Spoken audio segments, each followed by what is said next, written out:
Good morning students. तो आज हम इकोनॉमिक्स का फर्स्ट चैप्टर रीड करेंगे। उस चैप्टर का नेम है the story of village Palampur. Palampur की एक कहानी। The purpose of the story is to introduce some basic concepts relating to the production and this we will read a story. तो इस story का मेन मकसद प्रोडक्शन के लिए कुछ कंसेप्ट्स हैं, उनके बारे जानकारी देना, और इसमें हम एक कहानी रीड करेंगे। Farming is the main activity in Palampur. और पालमपुर विलेज की मेन एक्टिविटी फार्मिंग है।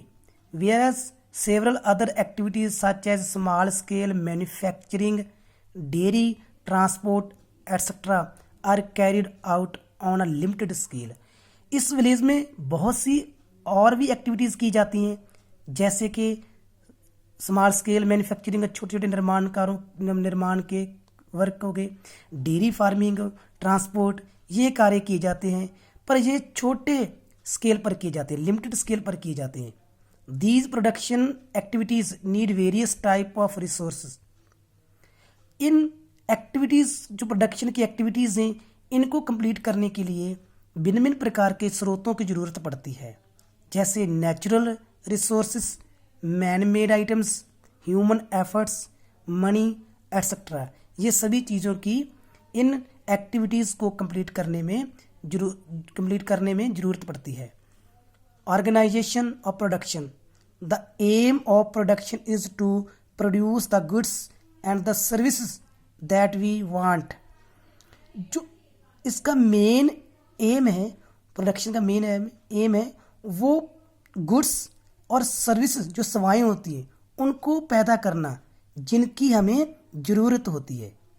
There are some requirements for production of goods and services. तो इन वस्तुओं की और सेवाओं की पैदावार के लिए कुछ ज़रूरतें हैं। The first requirement is land.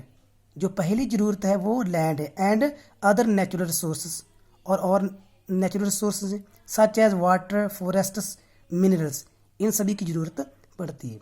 The second requirement is labour. और जो सेकेंड रिक्वायरमेंट है वो लेबर है।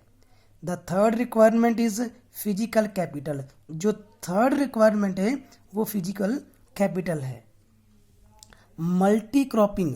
अब मल्टी क्रॉपिंग सिस्टम क्या होता है, अब इसमें पढ़ेंगे, तो इसको ध्यान से सुनना। To grow more than one crop on a piece of land during the year is known as multi cropping. तो किसी जमीन के टुकड़े पर एक साल में एक से ज़्यादा फसलों को उगाना ही मल्टीपल सिस्टम अखवाता है, जैसे मल्टीपल क्रॉपिंग सिस्टम कहा जाता है। It is the most common way of increasing production. ये प्रोडक्शन को इंक्रीज करने का सबसे कॉमन मेथड है। On a given piece of land. उसी जमीन पर पैदावार को इंक्रीज करने का सबसे कॉमन मेथड है। All farmers in Palampur grow at least 2 main crops. Palampur के सभी किसान कम से कम 2 फसलों को ग्रो करते हैं।